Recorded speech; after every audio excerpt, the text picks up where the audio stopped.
Magandang umaga mga tagapagsubaybay. Sa umagang ito ang ating tatalakayin po ay ang kaligtasan ng ating sarili laban sa mga hayop kagaya ng aso, pusa, kabayo at iba pang mga kahayupan sapagkat ang PAO or Philippine Animal Welfare Society ay nakatuon naman sa kapakanan ng mga hayop.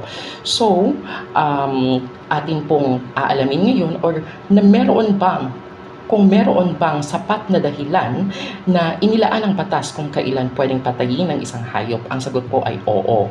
Meron pong 7 exception na ibinigay ang batas sa atin kung kailan magiging katanggap-tanggap ang pagpatay ng isang hayop. Ayon po sa Republic Act 8485 or Animal Welfare Act, ang pang-apat po na maaari nating maging depensa o panlaban kapag tayo ay nakapatay ng isang hayop ay ito.